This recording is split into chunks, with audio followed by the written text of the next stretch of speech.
그날이 되면은 죄와 더러움을 씻는 셈이 열릴 것이다. 열릴 것이다. 그날이 언제입니까? 12장에서 이야기한 것처럼 회개하는 날입니다. 애통하며 회개하는 날. 그러면 죄와 더러움을 씻는 셈이 열릴 것이다. 그러면은 2절에 내가 우상의 이름을 이 땅에서 끊어서 기억되지 못하게 할 것이고 거짓 선지자와 거짓 더러운 귀신을 떠나게 할 것이다. 더러운 귀신, 마귀를 이야기합니다. 악한 양, 약한 영, 더러운 영, 더러운 영. 모든 더러운 영의 배후, 더러운 귀신의 배후에는 예, 예, 마귀가 있죠. 마귀가 있죠. 그래서 세상에 일어나는 모든 더럽고 악한 일의 배후에는 이 더러운 영들이 있다는 거예요. 더러운 영들이. 예. 이런 일들이 뭐 우리 사회나 가정이나 이 더러운 일들, 별로 원하지 않는 그런 일들, 뭐 쉽게 하면 뭐 꼬이는 일들, 뭐 이런 일들, 이런 것들은 이제 더러운 귀신들이 떠나야 깨끗해진다. 깨끗해진다. 우리 사회에서도 그러고 우리 가정에서도 그러고 이 음습한 일들, 더러운 것들, 이런 것들은 그 뒤에 더러운 귀신이 있다. 더러운 귀신. 그 우리 사회가 이 더러운 영이, 더러운 귀신들이 굉장히 많습니다. 우리 사회.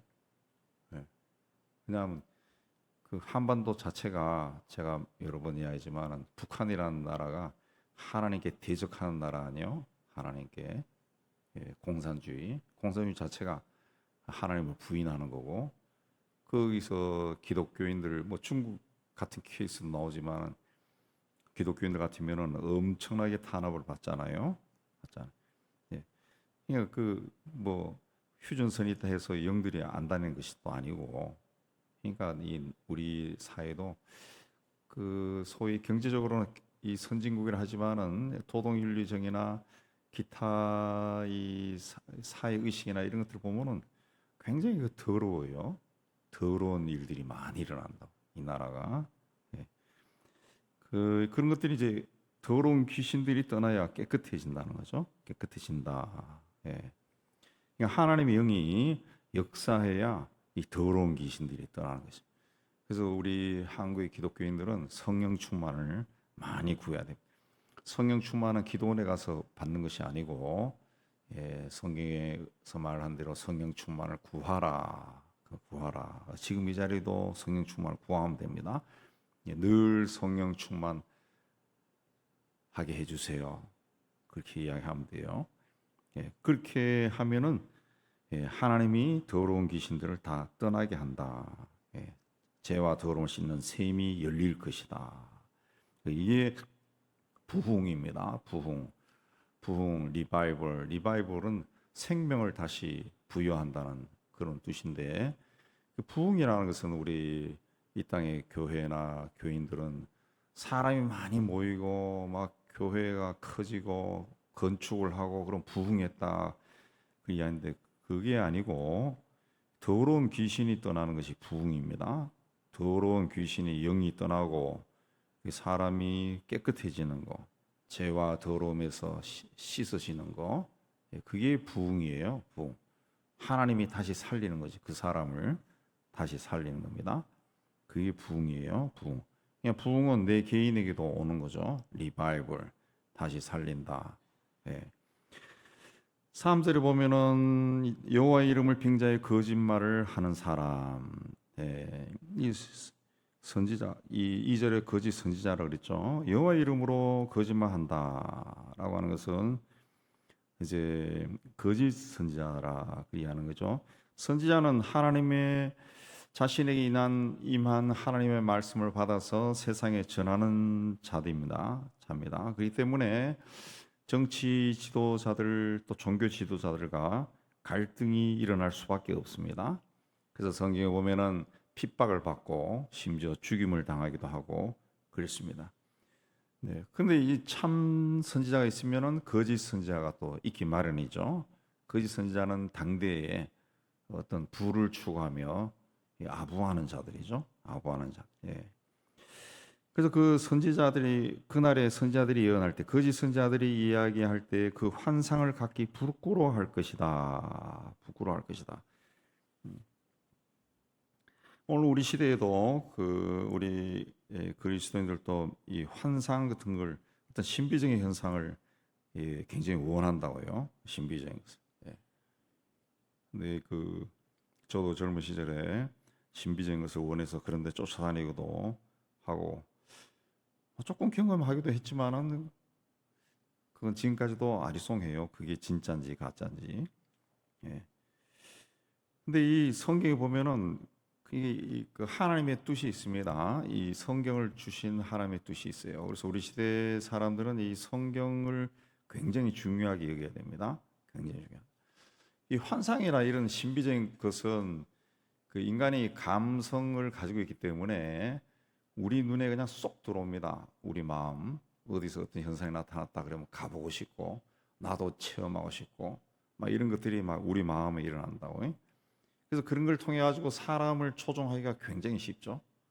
굉장히 쉽습니다. 이단 사이비들이 그렇게 하는 거고 이단 사이비들이 사람을 많이 막 운동장에 모으고 하는 그 짓거리들도 신천지도 그런 게 일종의 환상이죠.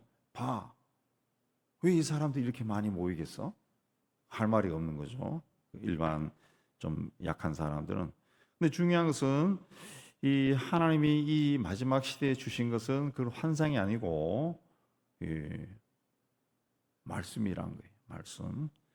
마태복음 11장 13절에 보면은 모든 선지자와 및 율법에 예언한 것이 요한까지다. 세례 요한이 마지막 선지자다. 그렇게 선포했습니다. 또 마태복음 5장 17절에는 내가 율법이나 선지자나 폐하러 온 줄로 생각하지 말라. 폐하러 온 것이 아니요 완전하게 하려 함이다. 예수님이 오셔서 율법이나 선지자가 또 예언이 완성이 됐다는, 완전해졌다는 거죠. 계시는 감춘 것을 드러내 준다.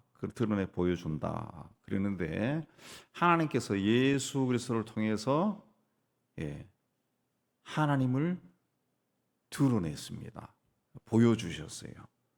그래서 요한복음 1장 18절에 하나님을 본래 본 사람이 없을 때 아버지 품속에 있는 독생하신 하나님이 나타내셨느니라. 그랬습니다.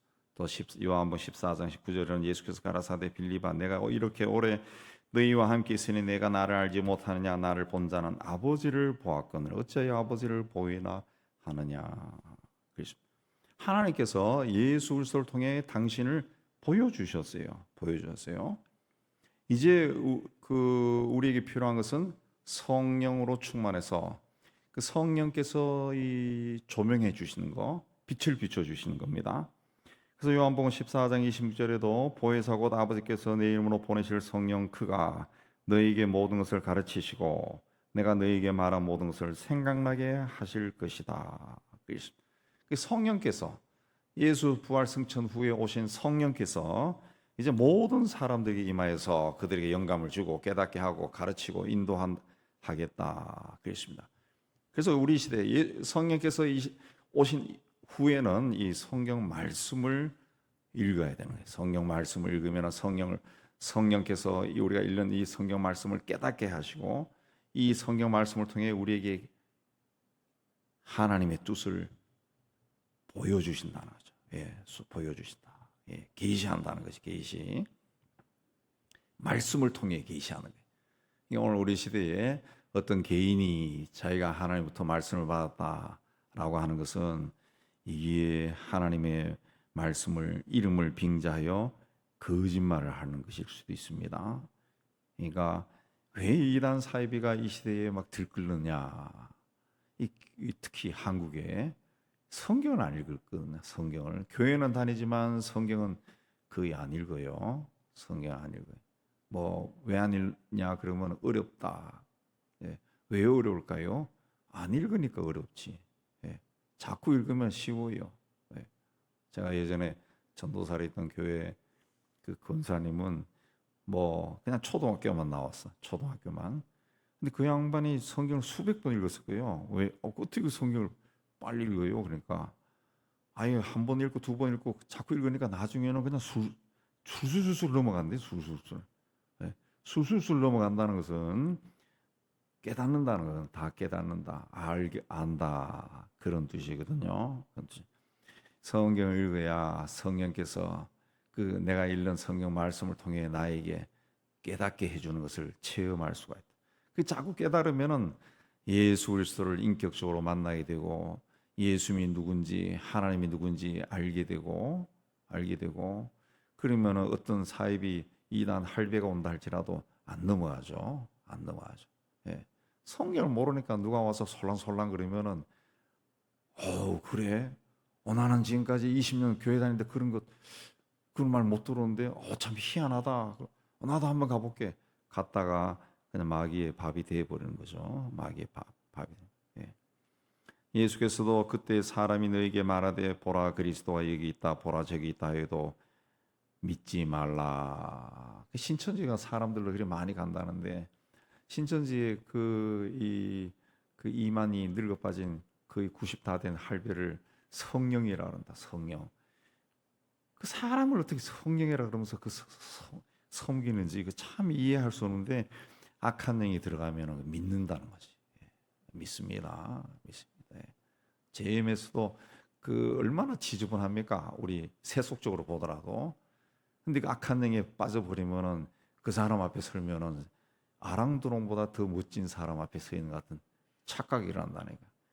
그러니까 이 악한 영이에요. 악한 영에 빠지면은 더러운 일을 한다는 것이, 더러운 귀신이 한다는 것이. 4절에 그날 선지자들이 예언할 때 환상을 갖기 부끄러워할 것이며 사람을 속이려고 털옷도 입지 아니할 것이다. 그냥 사람을 속이기 위해서 털옷을 입었다는 거죠.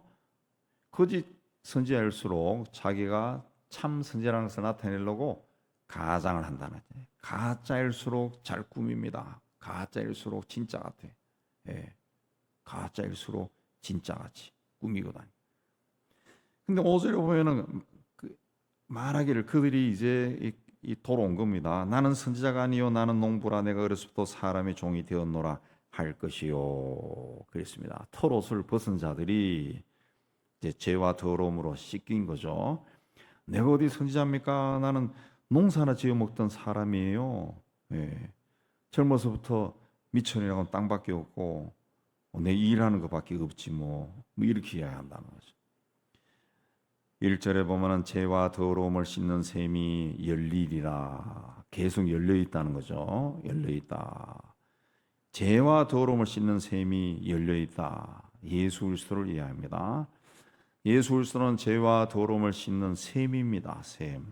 예수 앞에 가면은 자신의 죄가 선명하게 보이고 그 예수님의 십자가의 보혈로 우리의 죄가 더러움이 씻겨지죠. 씻겨지고. 예. 그러니까 하나님의 이름을 빙자해서 내 욕심을 채워둔 것도 예수 앞에 가면은 부끄러워지는 거죠. 부끄러워진 거예요. 그 4절 말씀처럼 부끄러워할 것이고, 예. 내가 무슨 선지자예요? 뭐 이렇게 이야기한다는 거죠. 7절에 가면은 만군의 여호와가 말하노라 칼아 깨어서 내 목자 내 짝된 자를 치라 목자를 치면 양이 흩어지려와 작은 장들 위에 내가 내 손을 들이우리라 그랬습니다. 양이 흩어진다. 공동체가 어려움을 당한다 그랬습니다. 이 공동체가 어려움을 당할 때 그것도 우리가 두려워할 필요가 없는 것이 하나님이 깨끗하게 하시는 방법이라는 거죠. 기독교 역사에서 교회가 핍박을 엄청나게 많이 받았습니다. 그렇게 받았다 해서 수많은 기독교인이 죽고 교회가 불타고 그런 일을 많이 당했지만은 교회가 망하지 않았습니다. 중국에 문화혁명이 일어났을 때 선교사들이 추방당하고 성경이 불태우고 교회가 문을 닫았습니다. 씨가 말랐다. 중국 교회는 끝났다. 그랬는데 등소평이가 등장해서 교회가 개방되고 들어가 보니까 그 핍박 속에 가짜 기독교회는 다 사라지고 진짜 알곡 같은 이 크리스천들만 남아 있더라는 거죠. 근래 시진핑이 이 집권하면서 중국에서 활동하던 선교사들이 잡혀가고 다 쫓겨났어요. 다 쫓겨나고 교회를 막 포클레인으로 찍고 막 교회를 부수는 그런 장면들이 많이 인터넷에서 볼 수 있어요. 막 볼 수 있고, 중국은 공산당이니까 목사나 기독교인들 예배 드리는 사람들을 그냥 막 주먹으로 치잖아요. 막 두들겨 패더라고요. 예. 그렇다 해가지고 사라지느냐? 사라지지 않고 더 견고해지죠. 더 견고해짐. 예. 8절에 이 온 땅에서 3분의 1은 멸망하고 3분의 1은 거기 남을 것이다. 남는 사람이 있다. 아무리 핍박을 해도 남는 사람이 있다는 거죠. 교회를 지키는 사람, 교회를 사랑하는 사람, 교회를 일으키는 사람, 그런 사람들이 있다는 거지. 그런 사람. 예. 공동체에 어려운 일이 생기면은 제일 먼저 가짜들이 떠나갑니다. 그리고 순수한 사람들이 남습니다. 예. 그냥 하나님은 하나님의 일을 하기 전에 하나님의 공동체, 하나님의 사람들을 하나님 앞에 세우는 겁니다. 어떻게 세웁니까? 순수하게 세우는. 순수하게 세운다라고 하는 것은 다른 것이 아니라 하나님만 바라보는 자로 세운다는 거예요. 하나님만 의지하는 자. 그게 순수한 겁니다. 순수한 게 뭐 하얀 옷 입은 게 순수한 게 아니고 하나님만 바라본다. 하나님만 바라보게 한다. 그게 순수한. 이게 다 왜곡돼 가지고 그 옛날에 부흥사도 그러고 그 신천지 이만희도 그러던데 그 흰 양복을 입고 다닌다고. 흰 양복. 그렇게 하면 굉장히 순수해진 걸로 생각하는데, 순수라고 하는 것은 하나님만 의지한다. 예. 잡것이 하나도 없이 세속적 욕망 버리고 하나님만 바라본다. 그렇습니다. 그런 그 연단을 통해 가지고 그렇게 순수해지는 겁니다. 순수해. 예. 연단을 통해 가지고 망치로 때리고 불에 달구고 그렇게 하면서 순수해지는 겁니다. 예. 주님이 오시기 전에도 하나님께서 하나님의 백성들을 순수하게 만드는, 깨끗하게 하는 그런 일이 또 있을 겁니다. 있을 겁니다. 또 있을 겁니다. 근데 우리가 말씀으로 무장하지 않으면은 여기에 그리스도가 있다, 저기에 그리스도가 있다 그러면은 그렇게 우우 몰려다닙니다. 뭐 자꾸 몰려다닙니다. 그래서 이 마지막 시대에 우리 그리스도인들은 억지로라도 성경을 읽어야 돼. 성경을 억지로라도 읽고 소리내어 읽고 줄치면서 읽고. 옛날에 제가 어렸을 때만 해도 청년 시절에 해도 성경에 줄치면은 막 뭐라 그랬어요. 근데 지금 뭐 그런 거 말하는 사람들이 없을 거예요. 뭐 그 성경에 줄도 치고 읽고, 그다 소리내어도 읽고, 녹음된 거 들으면서도 읽고, 자꾸 읽으면은 성령께서 깨닫게 해주죠. 성령께서 깨닫게 해주죠. 신학교 가면은 예수가 누구냐, 하나님이 누구냐 안 가르쳐 줍니다. 안 가르쳐. 그 신학교 졸업하면은 막 신앙이 막 이 굉장한 사람이 돼서 졸업하느냐? 전혀 그렇지 않습니다. 잘못하면은 사람이 헷갈려 가지고 헬렐레 해가지고 졸업해요. 엉뚱한 신학적인 자기 관점이 그걸 제대로 못 세우면은. 저도 예수를 만나고 하나님이 누구냐 안 거는 성경을 읽으면서 안 거지, 신학교에서 공부해서 한 게 아니라. 성경 읽고 묵상하고, 하나님이 누구신가 길 걸어가면서도 생각하고, 예수는 왜 세상에 왔을까 숲속에 들어가서도 생각하고, 그런 가운데서 자꾸 깨달음이 오는 거지. 그 책 읽어서 오는 게 아니라, 책 읽어서 그런 깨달음이 온 후에 다시 성경 읽으면은 아 그렇구나 그렇구나 깨닫는 거지. 그러니까 성령께서 지금 우리와 함께 하십니다. 임마누엘로. 성령이 누굽니까? 하나님이에요. 하나님. 하나님이 우리와 함께 하신. 내가 성경 읽으면은 하나님이 깨닫게 해주신다. 깨닫게 해주신다. 자신을 드러내신다. 드러내신다. 그래서 선지자는 세례 요한까지고 모든 율법은 선지자는 예수님이 자기가 완성했다. 그랬습니다. 자기가 완성했다. 더 이상 그 이상한 곳으로 쫓아다니지 말고, 또 너무 또 성경을 잘 가르친다는 그 목사님 그런 데는 너무 쫓아다니지 말고, 제가 생각할 때는 다 좀 이렇게 나이 좀 들어 생각해 보니까 저도 무지하게 쫓아다니는데 외국도 가서 쫓아다니고 다 가보고 했는데 다 시간 낭비, 돈 낭비입니다. 시간 낭비. 뭐 그럼 그러겠죠. 아이 목사님은 다 해보고 그러네. 그런데 제가 했던 대로 다 따라가면은 돈 많이 들어요. 시간 많이 걸리고 인생도 많이 낭비하고. 그러니까 해본 사람이 한 말을 듣는 게 제일 시간이나 돈 아끼는 것이. 예. 다 해보니까 그 다 쓸데없어요. 그냥 본인이 앉아가지고 성경 줄치면서 읽으면서 기도하면서 하나님 오늘 또 말씀을 주세요. 그 기도하고 성령 충만을 구하고 그러면은 성령 충만해지고. 병도 그래요. 병도 예수님께서 손을 아픈 곳에 손을 대시니까 나았다 그러잖아요. 그러면 본인 병 있는 사람 그 성경 구절에 손을 대고 계속 소리쳐서 기도하는 거예요. 주님 내 허리에도 손을 대 주세요. 믿습니다. 자꾸 하는 거예요. 자꾸 하는. 그런 순간에 어느 날 병이 낫는 거지. 병이 낫는. 여러분 그런 믿음을 가져야 됩니다. 그런 믿음 가져. 누구를 찾아가고 그건 죽을 때까지 해도 안 되는 거예요. 안 됩니다. 이미 하나님이 나와 함께 하신다는 사실을 여러분 기억하시기 바랍니다. 하나님이 나와 함께 하십. 근데 왜 하나님이 아닌 사람을 자꾸 쫓아다니냐는 거지. 하나님이 나와 함께 하신. 성령이 나와 함께 하신. 성령은 하나님이요.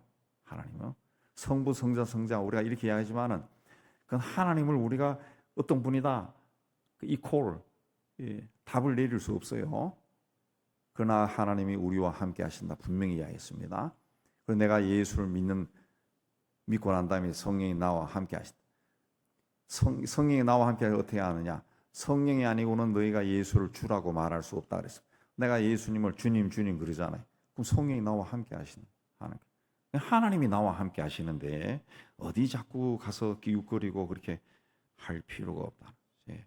나와 함께 하시는 하나님과 야곱처럼 씨름하면서 하나님의 뜻을 깨닫고 나를 세상에 보내신 하나님의 목적이 뭔가도 묻고 계획도 묻고 야곱처럼 하나님과 씨름해야 돼. 씨름하면서 자꾸 알아나가야 이 믿음이 강해지고 견고해지고 정말 주님이 오시기 전에 세상이 뒤집어지는 그런 일이 난다 할지라도 흔들리지 않는다. 흔들리지 않는다. 예. 이런 체험한 사람들이 그런 이야기 하잖아요. 서로 예수가 없다 할지라도 나는 예수를 믿겠다고. 예수님 없지는 않겠지만은 그만큼 그 환란이 오고 유혹이 심한 그때가 온다 할지라도 나는 예수는 그리스도라고 고백하고 나는 죽겠다. 그런 사람들이 나오자. 우리가 그런 믿음을 가져야 됩니다. 그런 믿음 가져야 됩니다. 그럴 때 하나님의 은혜가 우리에게 임하고 우리를 통해서 하나님께서 이제 일을 하시는 거죠. 하나님이 일을 한다라고 하는 것도 뭐 위대한 일을 해서 뭘 크게 하고 그런 걸 할 필요 없고 내가 인간으로서 온전하게 사는 것도 그게 하나님이 일을 하는 겁니다. 하나님이 일을 하는 거예요. 예. 사람으로 사람답게 사는 것도 하나님의 뜻을 이루는 거예요. 세상에는 교회 나간다고 하는 사람들 중에 사람답지 못하게 사는 사람들이 얼마나 많습니까? 예. 하나님을 두려워하며 사는 것이 하나님의 뜻을 이루는 겁니다. 오늘도 이 믿음으로 하나님 앞에 온전하게 세워진 여러분이 되시고 또 하나님께서 오늘 죄와 더러움을 씻는 샘을 활짝 열어서 하나님의 은혜 가운데 여러분을 품는 귀한 역사가 일어나기를 주의 이름으로 축복합니다.